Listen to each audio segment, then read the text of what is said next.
Shares of both companies closed slightly down. Time Warner shares closing at under $87 apiece, well below the buyout offer of $107.50 a share. Meantime, politicians and competitors are already raising the red flag. While AT&T and Time Warner don't directly compete with each other, critics of the deal say it would concentrate too much power in the media industry in too few hands. The acquisition would give AT&T ownership over HBO, CNN, Warner Brothers, and content like Game of Thrones and the Batman movies to fill its mobile, pay TV, and internet services. Joining me now from New York, our Bloomberg News media reporter Jerry Smith and TAP TV CEO and former president of CNN, John Klein. John and Jerry, thank you both so much for joining us. John, I will start with you. AT&T says they're committed to maintaining the independence of CNN. Do you believe them, and do you believe it's possible? Well, I believe that they're smart business people who understand the value of an independent, strong, thriving, aggressive CNN. So, for now, there's no reason to doubt it. The real test will come when a company like AT&T, which is going to find itself in more controversial news stories than Time Warner, the entertainment company, had in the past. When that happens, we'll see how tolerant they are of being covered aggressively by the news network that they own. Jerry, how about you? Do you believe them, and how hard a sell is this going to be with regulators? Yeah, I mean, I think, for now you have to take AT&T at its word. It is going to be a tough sell for in Washington. This is very similar to a deal that Comcast did when it acquired NBC Universal, and that deal was approved by regulators, but Comcast had to agree to a lot of really tough conditions that in some ways has really hamstrung NBC in the way that it can do business. So, John, Jerry mentioning Comcast's acquisition of NBC. In your experience, did that impact NBC at all? It doesn't seem to have from the outside, except maybe in a sense providing a little more clarity of management, a little more strategic management. So, CNN, too, has been through several rounds of acquisitions in its lifetime. And there are a lot of people still at CNN who lived through the acquisition of Turner Broadcasting by Time Warner and then the merger of AOL and Time Warner. The difference here, of course, is that those earlier acquirers had a journalistic heritage. Both of them did. AT&T doesn't.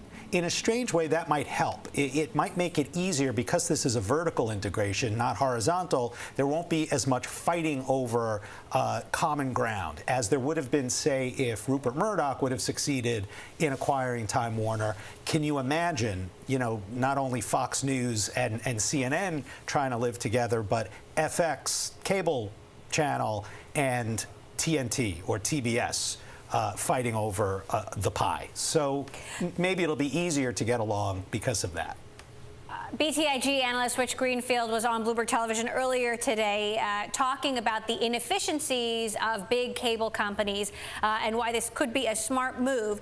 Take a listen to what Rich Greenfield had to say. The internet disrupts inefficiency. This has been very inefficient. You had to buy an entire huge package of channels. You didn't want most of those channels, and on most of the channels, like AMC, you may love Walking Dead, but you were paying for AMC for the entire year for that whole network for one show. The internet disrupts that inefficiency, and I think that's the early stages of what's happening. Just like it's happened to music, just like happened to publishing, we're seeing that unwind, and Jeff was smart enough at Time Warner, Jeff Bewkes was smart enough to get out. Jerry, given what's going on in the broader media landscape already, AT&T integrating DirecTV, Verizon trying to buy Yahoo, why does AT&T actually want to do this and want to do this right now?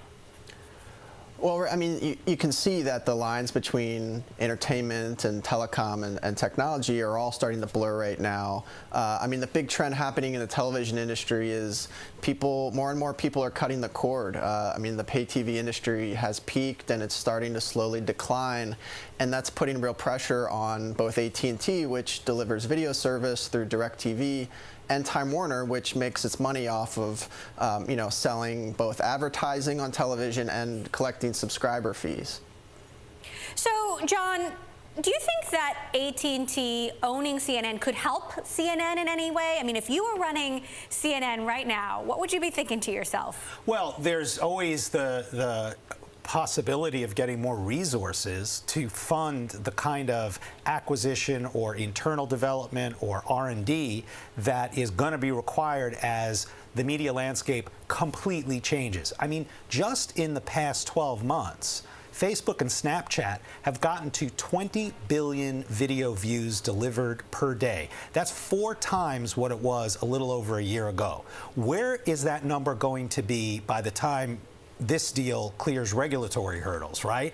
And that's the media environment that AT&T and Time Warner find themselves in, one in which the consumer is the biggest distributor of content in the world, bigger than Comcast, bigger than AT&T. You are watching video that your friends sent you, featuring sometimes your friends and sometimes famous people who you feel you know. And that's all threatening to escape the control of the content creators and the content distributors. And so AT&T and Time Warner are trying to wrap their arms around that. What it means for CNN is they've got to figure out ways that, you know, when this TV remote, that's what your phone is today, it's a TV remote. The battle for that TV remote means that every content creator, whether it's news or entertainment or sports, has to figure out a way to become must-have content that a viewer will pay for, because we're entering a subscription-oriented media environment now. Well, this pending deal sure to dominate media headlines over the next weeks and months. John Klein, CEO of TAP, former president of CNN, Jerry Smith, who covers media for Bloomberg News. Thank you both so very much. Staying with this story, earlier today I caught up with one of AT&T's biggest rivals, T-Mobile CEO John Legere, who didn't hold back when he slammed the potential deal as a diversity tactic on the back of AT&T's lackluster earnings results. Ever since AT&T bought DirecTV in 2014, they have not gained a single postpaid customer, and they've been the biggest contributor to our success. So I can only say in the short term, this distraction with them trying to take over the entertainment industry is going to be a boom for the, for the short-term future of T-Mobile's growth. But what about the long term? Sure, you are gaining subscribers, but your competitors are making moves that they believe put themselves in a better position for the future, a more powerful position, a more diversified position. You know, what happens over the longer term when you're just a carrier? Okay, well, again, what's important, Emily, is even AT&T announced earnings today, Verizon announced earnings last week, they are diversifying because the business that they're in is shrinking. So, and we're the reason that's shrinking. We have a sustainable growth business in the wireless industry. Verizon and AT&T need to create new revenue streams. Each new one is falling off. U-verse is falling. Wireless is falling. Now, when you move more to the strategic concept of how do you take the 70 million customers that we have with these mobile devices and provide them access to all of the content that they want to view, I don't see the need to own and control the content the way AT&T is. Already with Binge On and with T-Mobile One, we have an ability for our customers to view on a mobile basis, and there are so many ways that I can innovate to be an aggregator of content and a search and discover capability on content by others. And a big part of this deal with AT&T and Time Warner will be them ensuring the government that they're not going to close down optionality for everybody else on the content that they have. Certainly, I would hope. So you've said there'll be a long road ahead for AT&T and Time Warner. Would you say the same about Verizon and Yahoo? Of course, they're in the middle of a pending acquisition, but now Yahoo has been, potentially crippled by a massive hack attack. Yeah, what a mess. I feel really bad. But I do wonder about Verizon's strategy of buying iconic 1980s internet companies at great costs when, by the way, very surprisingly, their wireless numbers were really weak, very, very low. As you know, though, Emily, this is another new business model. It's an attempt to get into the advertising space. And again, let's say even with their AOL purchase, the things that they can do with AOL, you don't think they'll sell to me? So, it's a matter of owning and controlling and whether or not you have to do that. T-Mobile CEO John Legere there, not mincing words. Up next, from a massive tax bill in Europe to the debut of the iPhone 7, we will break down everything to watch for in Apple's earnings report Tuesday. This is Bloomberg.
It is a big week of earnings in the tech sector. We're waiting on Apple Tuesday after the closing bell. Wednesday, we're expected to get earnings from Tesla and SolarCity.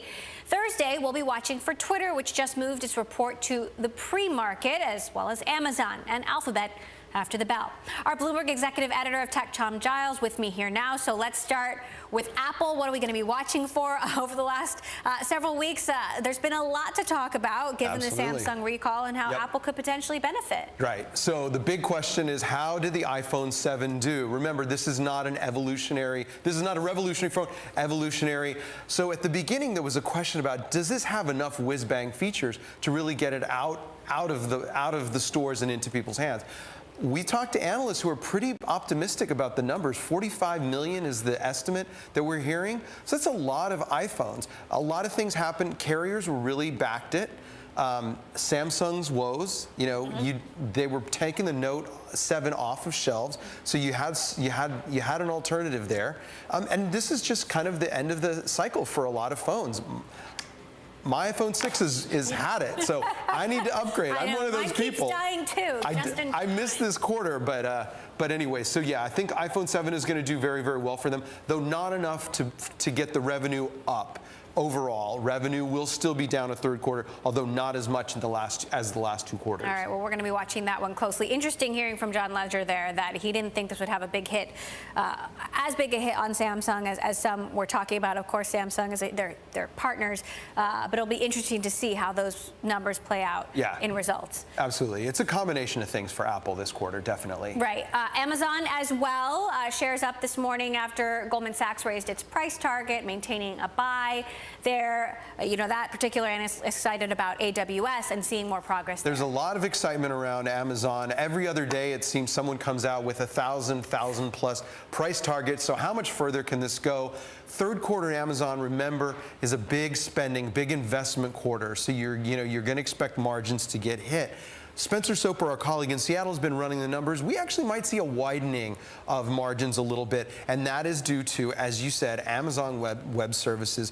Small, medium-sized businesses need cloud computing services, they go to AWS, and that's really profitable for Amazon. That's a big boost to them. At a time when they are continuing to invest in programming, they're continuing to invest in warehouses, and all those warehouses, that original programming costs a lot of money. That dents your profitability. But you got AWS and you got Amazon Prime. They had their Prime, their big marketing splash in July. They get lots of people signing up for Prime, and Prime is huge because it locks you in. Right. Chamath Palihapitiya of Social Capital, one of the Amazon bulls, believes it can have a multi-trillion-dollar market cap down the line. I'm sure he will be pleased to see widened margins. And what about Alphabet? We're going to be focused on mobile ad revenue. We're also going to be looking at YouTube. They don't break out those numbers. Right. And also the other bets, these other Alphabet holding companies that lose money, as far as we know. Absolutely. Alphabet has done us, all a solid by giving us more information, more visibility into how those other businesses are doing. Losing lots of money, but they make up for it in spades with basically their core advertising business. Big milestone for them. They're now actually, I read, getting more revenue from mobile than laptop. YouTube is huge. So all of those are big, big revenue generators for Alphabet. And they give the company a lot of leeway to experiment in these other areas. We want to hear more about how Nest is doing. You've seen the headlines. You've read the stories about how difficult it's been for them to get products out the door. There's been a lot of management upheaval there. At the same time, you have Ruth Porat, the CFO, coming in and exercising a great deal of discipline, wanting people to get these new businesses. Let's get them to profitability. Let's stop just talking about them. Let's just stop experimenting a little bit, and let's look at the bottom line impact. So there's definitely going to be more visibility into that. All right, Alphabet, Amazon, Apple, Twitter. Your team will be keeping us all apprised. Tom Giles, our executive editor for tech, thanks so much for weighing in. Still to come, the sites behind so many of the videos on your Facebook feed are banding together with a big-name backer at $100 million. Thrillist co-founder Ben Lehrer joins us to discuss the new venture next. This is Bloomberg.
Media consolidation is the top story of the day, with AT&T proposing an $85 billion deal for Time Warner, a deal many say would rewrite the media landscape and cap a wave of other much smaller tie-ups we've been watching, including Time Warner's Turner investing in Refinery 29 and Mashable, Univision buying a stake in The Onion, and later the remnants of Gawker. Add to that Group 9, a new media holding company born out of the consolidation of Thrillist Media Group and other short-form shareable content makers like the Dodo and Now This, along with a $100 million investment by Discovery Communications. We asked Discovery CEO David Zaslav last week whether the move was a way of hedging his bets. When it comes to people consuming brands on television, our business is growing and it's quite strong. But as they start to consume content on other platforms, we just need to make sure our IP is on every platform, and we're really trying to make sure we get as much share of audience on each one. Joining us now from New York for more on the deal, Group 9 Media CEO Ben Lair. Ben, great to have you back here on the show. So, of course, AT&T Time Warner, the subject of the day, more media consolidation. How should we view what you're doing in the context of that? Well, I predicted this, clearly. No, I mean, I think you can expect more consolidation to be coming. This looks a lot like the 1980s and sort of the rise of cable TV, where you saw these individual brands get built up and eventually come together and form these media holding companies. And I think you're going to see a similar thing happen with digital, with a bunch of brands that have been being built, that have built big audiences, but that are not necessarily individually getting the kind of scale that they need to really have leverage with the platforms, really have leverage with advertisers. And so Group 9 is an effort to take a bunch of digital, mobile, video-first brands and put them together to create something bigger. So we've also seen NBC, for example, invest in BuzzFeed and Vox. What does a digital media company get out of partnering with an older school TV network? Yeah, so I think we get a bunch out of this partnership with Discovery.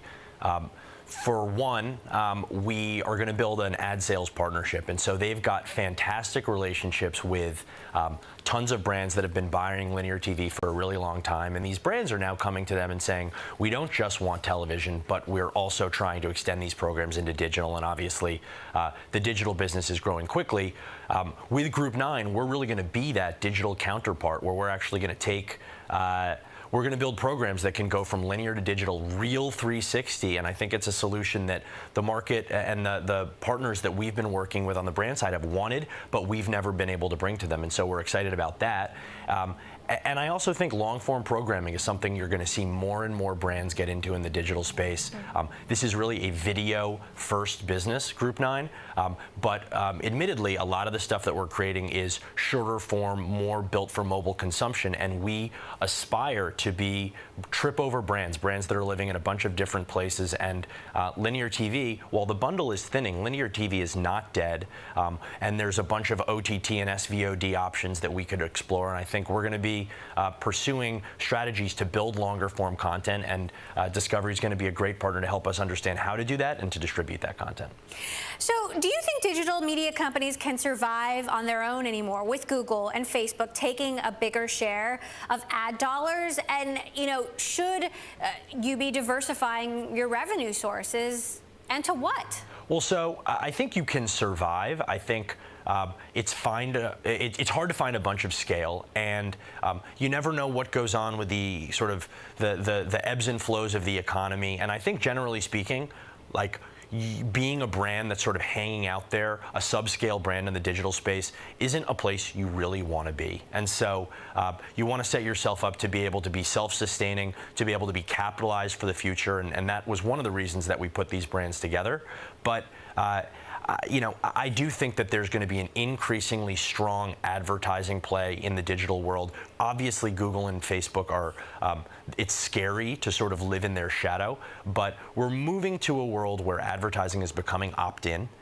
Quite frankly, consumers don't need to consume content from brands that they don't want to interact with. And what our brands are doing, and what I think a bunch of the other best digitally native businesses are doing, is helping brands figure out how they can create content that people actually want to consume. And and so we're going to see that growing. But yes, there are other revenue models. Vice has done an incredible job building a big licensing model, selling content, both domestically and internationally. That's been big for them. And then there's services, looking at the traditional agency business and figuring out how you can build that. Okay. Ben, we'll have to leave it there. Ben Lair, new Group 9 CEO, thanks so much for joining us. Coming up, Studio 1.0 with Instagram's Kevin.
I'm Mark Crumpton. You're watching Bloomberg Technology. Let's begin with a check of your first word news. Army officials say 10 soldiers have formally asked to be recognized as their new preferred gender. The figure represents only those who've publicly acknowledged they are transgender.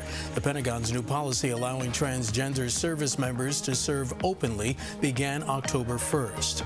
Federal Reserve Chair Janet Yellen will likely resist pressure to step down if Donald Trump's elected president.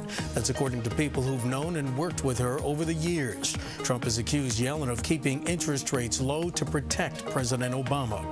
British Prime Minister Theresa May's Brexit negotiating stance is no clearer after a meeting with the leaders of Scotland, Wales, and Northern Ireland Monday. That's according to Scottish First Minister Nicola Sturgeon, who spoke to reporters in London.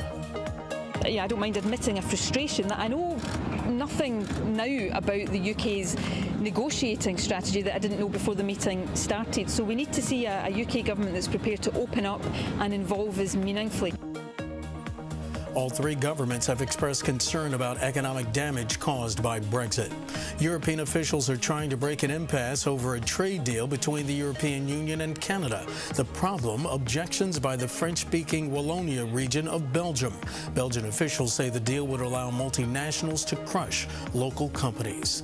I'm Mark Crumpton. It's just after 6:30 p.m. Monday here in New York, 9:30 Tuesday morning in Sydney. My colleague Paul Allen has a look at the markets. Paul, good morning.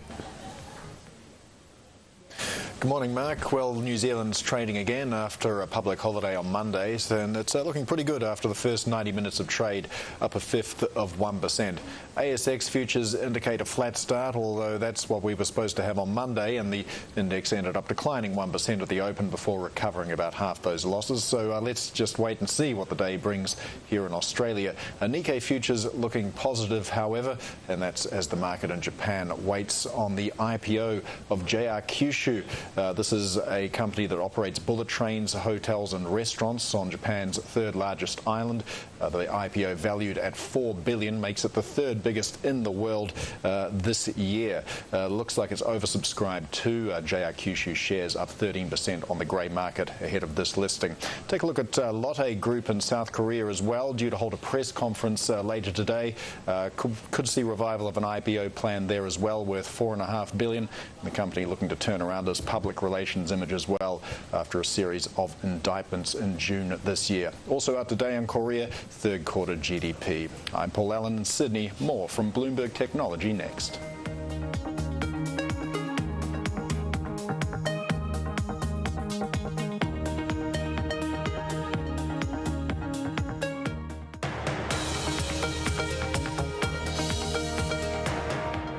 This is Bloomberg Technology. I'm Emily Chang. Our long-form show, Bloomberg Studio 1.0, returns this week for Season 5 with a great lineup of the biggest influencers shaping media and technology, including former Microsoft CEO Steve Ballmer and Vinod Khosla, founder of Khosla Ventures. In this week's episode, I sat down with Instagram CEO Kevin Systrom for an exclusive interview. Remember, 4 years ago, Facebook bought the photo-sharing app for $1 billion, and CEO Mark Zuckerberg pledged to let the Instagram team work independently. I started by asking Systrom, what kind of kid was he, and what sparked his interest in technology? I remember my dad got us our first computer at home, and I just played video games all the time. But as I played those video games, I learned you could actually create your own levels. And then I learned programming was the thing, and then I took classes in school and actually wanted to make my own games. It was something that really inspired me. I loved it. Now, more importantly, perhaps, photography. You also got involved in photography at a young age. It was hard to find me at a young age without a camera in my hand. Whether it was my dad's Polaroid camera, I used to get in trouble because you know those packs, there would be like 10 packs of film. I would go through them and they weren't cheap, but I love taking photos. At least my family has a rich visual history now. And I studied in Florence in college and just sat in the darkroom there developing photos. And that's actually where I learned about filtering. You actually could add these chemicals to the bath, the developing bath, and it would change the colors of the photos. And I brought that along with me to Instagram. Isn't that where you also learned about square photos? Yeah. My photography teacher took my nice camera out of my hands and said, "You're going to use this." And it was a plastic camera that took square film format. And I learned to love it. It was easy to take good photos in a square format. Now, while you were at Stanford, as I understand it, you had an offer to drop out and work at Facebook. Is that right? Yeah. So what happened? There was a girl involved, and I didn't exactly want to leave school. But also, it's amazing. I talked to a lot of my mentors at the time who said, Facebook's a fad, it'll go away. And to this day, I think about that decision. I actually think it was the right decision. I loved finishing, Stanford, and I loved what I learned there. But when I think about it, I think about how many technologies come about that people doubt at first. And I took that with me at Instagram, because the number of people who thought Instagram wouldn't work in the first few years, still don't think it'll work sometimes. It's kind of hard to refute at this point, but you just have to keep going, and that was one of the lessons as an entrepreneur. You went on to Google. You interned at Odeo, which became Twitter, working for Evan Williams, and sharing a desk with Jack Dorsey. Yeah. What was that like? Well, when I showed up my first day of work at Odeo, I got this puzzled look, and they're like, oh, that's right, we hired an intern. But they were super nice to me, and honestly, without that experience, I don't think I would have the same passion for social media that I do today. Ev's one of the smartest guys I know. Jack, super creative, an awesome engineer as well. And it was great to meet them and learn from them very early on. So what did you learn from them? Number one would be sometimes your first idea doesn't work out. I worked at Odeo, not Twitter. It became Twitter, but I remember very clearly, Odeo not quite working, and then keeping in touch with Jack and Ev as they kind of made that transition, and realizing that often when you're a company, you need to actually pivot into something else. Instagram had a similar history. We were working on a game called Bourbon, and it turned into Instagram. The first Instagram photo was of your girlfriend's foot with a stray dog. Yeah. But it was maybe the first filter that was even more consequential. Had I known that that was going to be the first photo on Instagram, and that Instagram would get to this place where it has 500 million people using it around the world monthly, I would have tried a little bit harder. My girlfriend at the time is now my wife. And she said, I'm not going to post photos unless I can make them look great, so you probably should add filters. And I was like, okay, I'm going to try making a filter. I made X Pro 2, which was the first filter that we ever created, and I added it to the build, and I took a photo of her foot and a stray dog, and I posted it as a test, and it just lived on forever. So how quickly did it become something that you realized could be not just big, but really big? I may have been a little bit optimistic, but the second we launched, I was like, there's something new and different here. I had worked at other companies that struggled to get 100 people to sign up in a day.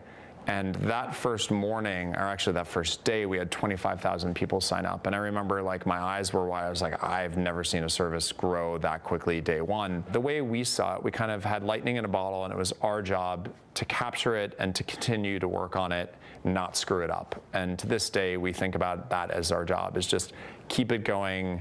It's got a life of its own. Don't get in its way, and make it awesome. Instagram CEO Kevin Systrom there. We'll pick up on the topic of rival Snapchat next. This is Bloomberg.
Returning now to Bloomberg Studio 1.0 and my conversation with Instagram CEO Kevin Systrom. In part 2 of my exclusive interview, I asked him about the moment he decided to sell the company to Facebook. When I look back about the decision to sell to Facebook, I think the pros of it are that like we got to pair up with a juggernaut of a company that understands how to grow, understands how to build a business, has one of the best, if not the best management team in tech. And we got to use them as our resource. So that was really the hope and the dream. And like most acquisitions don't work out that way. I mean, you can look over the past years how many acquisitions have failed. Founders have left abruptly after selling because of culture clashes, changes in vision, whatever, misalignment. We've been able to do this for now basically over 4 years, and that's what's awesome about that decision back then. It came true. And I think we got a little lucky, meaning like not many people get to this point, but we also worked very hard to get here. At the time, you were contemplating raising money. You were also talking to Twitter and Jack Dorsey about selling to them, and then Mark Zuckerberg came into the picture. What happened? The acquisition happened fairly quickly. Mark and I decided that it was the right thing to do and basically closed over a weekend. I think it was like Easter weekend. I remember being at his house and us being like, all right, let's do this. Like, we're aligned. Lawyers were everywhere. We were signing documents. We were figuring this out. And then it was a whirlwind because I think we were in, kind of this no man's land for 6 to 9 months, figuring out whether the deal would go through. And once it did, we were able to partner, and immediately the value became clear because we got together. We were able to fix our infrastructure. By the way, every day that went by, we were struggling to keep the site up, just struggling under our own growth. We were able to figure out spam really quickly. We were having this giant spam attack, and we got them in there and started using their tools immediately to fight spam. A lot of those things happened immediately after the acquisition and just helped the company grow and skyrocket. So why not Twitter? I think there were a lot of companies. There was Google, there were a bunch of others that were interested in Instagram's growth. Facebook was the one that took it seriously, and I think Mark acted very quickly and decisively.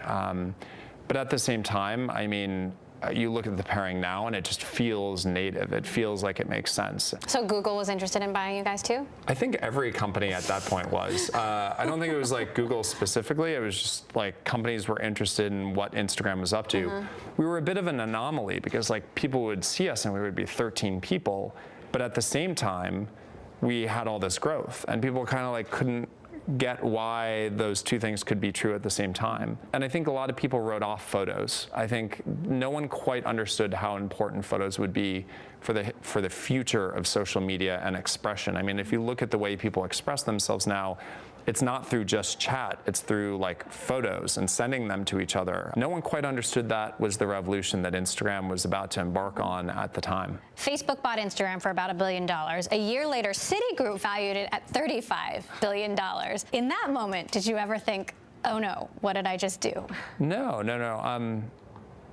I think every entrepreneur measures value on impact, or at least I hope they would. If you talk to Mark, I mean, he gave away 99% of his wealth. We're not in this game to make money. We're in this game to like change the world. And if you talk to entrepreneurs that matter, the Elons, the Larrys, the Sergeys, they all measure value based on like, what did we just do for the world? Did we create something that didn't exist before? Did we unlock some kind of value? And that's what Mike and I focus on every single day. When Mark Zuckerberg bought your company, he pledged to let you work independently. Has he lived up to that? Mark has been true to his word and then some. Still to this day, Mark's interaction with the company basically is through meetings with me. And I've learned a tremendous amount from him about our transition to advertising, about our transition to a more global community, about strategy. He's one of the most interesting strategic, long-term strategic thinkers I've ever met. Think of it like having like the best board member in the world. I mean, imagine how many companies would love to have Mark Zuckerberg on their board. That's what we get, and it's independent, but also you get amazing guidance and amazing counsel from someone who's been able to build a tremendous company. I think our transition to advertising was an interesting one. I was of the belief that if we had fewer advertisers, they'd be higher quality, and it actually turned out to be the opposite. If you have more advertisers and you're able to bring in an entire ecosystem where they compete against each other in an auction, you actually get higher quality advertisements. That's something that I didn't realize at the time. And I remember him saying, I felt the exact same way when we introduced advertising, and it turns out there's this other thing. I was able to learn a lot from him there. You mentioned you meet with not just Mark, but also Jan and Brendan. Yeah. How do you see Instagram taking advantage of some of the more futuristic things that Facebook is working on, like virtual reality? Well, if our vision is to make you feel like you can travel anywhere in the world in a fraction of a second and experience whatever's happening in the world, imagine a day when you can put on a headset and be at a Coldplay concert, seeing something happen like a big protest or a big riot anywhere in the world, or something as simple as a friend's wedding. That's the kind of experience we'd love to create, and I think virtual reality in the coming years will play a critical role in seeing that vision come true. How about artificial intelligence? Well, we use it today. I mean, that's what powers advertising and making sure that we have the right amount of targeting. Do you see more of it in the future? Oh, for sure. I mean, one thing I've learned through the history of Instagram is that the more personalization you have, if we can have an experience that caters to you, the individual, if we know your interests, if we know what you engage with, we can use machine learning and artificial intelligence to make a much, much better experience for you on Instagram.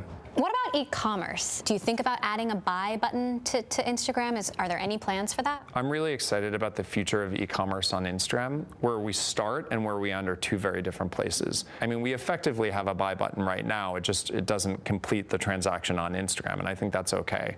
Where we're starting is letting advertisers get to their audience, promote their own products or posts, and then basically from there, they take action on the advertiser's website.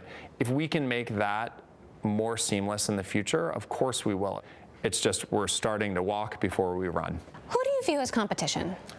Where do I start? I mean, we as consumers only have limited amount of time to pull out our phones and do something. So anyone who's competing for time. One employee told us that they're concerned that Facebook and Instagram aren't more scared of Snapchat. Are you afraid enough of Snapchat? I don't think it's our job to be afraid so much as understand what's happening in the world. I think we are competing against many different services for time and eyeballs, et cetera. But getting to 500 million users around the world is a big feat. I mean, 300 million of those are daily actives. That's 300 million people that open up Instagram every single day, 21 minutes a day. That's a big feat. We are absolutely not sitting, happy thinking that that's going to last forever. We need to keep innovating and keep introducing products. Harassment is a problem across all of social media. One singer recently reportedly attempted suicide after reading some comments on Instagram. Do you think Instagram needs to take a harder line here? I think we work very, very hard on it. We take every report of abuse or harassment very, very seriously. We provide tools to a lot of our public figures to moderate their comments. And it's something we're focusing a lot on over the next year. It's unacceptable for that to exist on any platform, and we're going to be a platform that takes it very seriously, and we do take it very seriously. Instagram CEO Kevin Systrom there. Up next, how he was able to get the Pope on board. This is Bloomberg.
Instagram's Kevin Systrom is widely known for being a very product-focused CEO.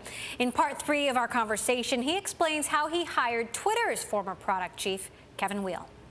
Product management is also very different than product strategy. So building product is much more operational, is much more like the guts of the machine. How do you build product? Once you have an idea, how do you get it to become a reality? And that's something I think Kevin brings an amazing expertise to Instagram. He has done that before. He's seen it at scale. I don't like to say I'm actually a good product manager.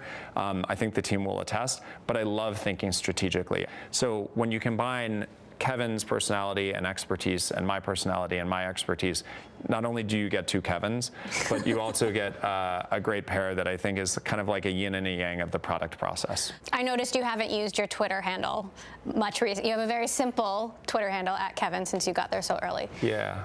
Do you think Twitter can turn itself around? Do you think Twitter can reaccelerate growth? Well, I probably should use my Twitter account. It's actually an amazing platform, and I think every company at this along their course of growth will hit speed bumps. It happens. It's happened to Instagram, it's happened to Facebook, and it's all about how you get out of that. And that's a hard question to answer from anyone's perspective, and I just respect a lot of what they've done in the past year. You mentioned that every day gets more complicated, but how much of Instagram's success has been a focus and commitment to simplicity? I think that's actually the complex part of Instagram, is like, it's easy to let a product get bloated. It's easy to say to every employee, you know what, guys, just go work on it, whatever you want, we'll see what sticks. Before you know it, you've got a product that's all over the place, it doesn't have a singular voice, and that itself is complex. Managing to get something to be simple and be straightforward, even though it has a tremendous amount of complexity behind the scenes, that's the hardest part of any CEO's job, is actually saying no more than you say yes. What are some features that you pondered or threw around that you ultimately said no? Well, we had a lot of people asking for sponsored filters at one point. I think like there was a toothpaste company that wanted a teeth whitening filter, and like, that's a funny example, but it makes sense because it's like, oh, we got filters, we should probably just do sponsored versions.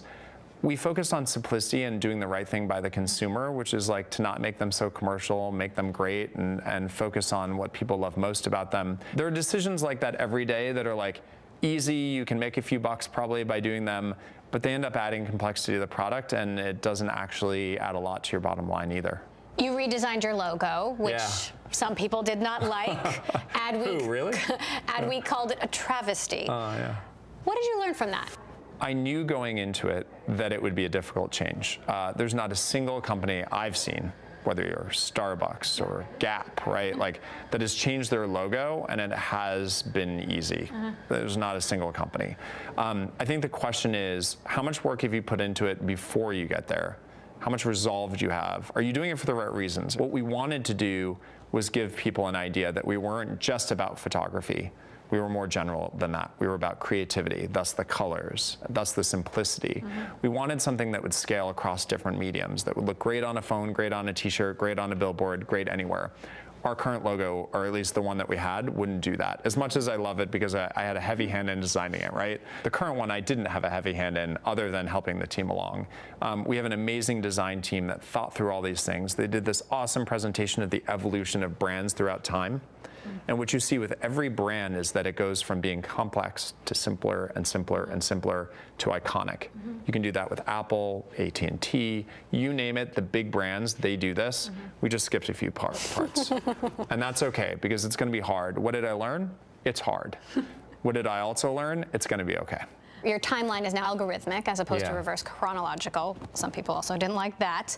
How's that worked out? Is it working the way that you hoped, sure. even though some people weren't? Yes, it's absolutely working the way we hoped. I mean, engagement is up because of it. It means that people are liking Instagram more. They have more feedback on their posts, more feedback on the posts that they actually want to give feedback to. The good news about an algorithmic feed is that unlike what people believe, it's not actually not chronological, it's fairly chronological. It just takes the stuff that you haven't seen and it reorders it to make sure that you see the best stuff at the top. People miss more than 70% of their feed, and that's not okay with us. It's not okay to them. You've been traveling around the world, you're at fashion shows, you're at major events. What have the last few years been like for you personally? I don't think I would say like the nerd in high school would be at a fashion show someday. It still feels weird, but I go to these things because I am a representative of the brand and of Instagram, and I believe by having relationships with people in these different industries, whether it's the Pope and onboarding the Pope, or doing fashion dinners with Anna Wintour. Those things are like, they couldn't be more different, but they're both extremely important to the community on Instagram. You personally onboarded the Pope, and you met him not once but twice. Yeah. What was that like? Really inspirational. I mean, there are not many moments in life when you think, first of all, like, why am I here? But also, when it happens, you realize, I'm going to remember this moment for my entire life. When you realize that you can onboard someone who will go down in the history books for hundreds, if not thousands of years, and that they're choosing your product to connect with the people that care most about their message, that's awesome. Instagram's Kevin Systrom there will be all over Apple earnings tomorrow. That does it for this edition of Bloomberg Tech. This is Bloomberg.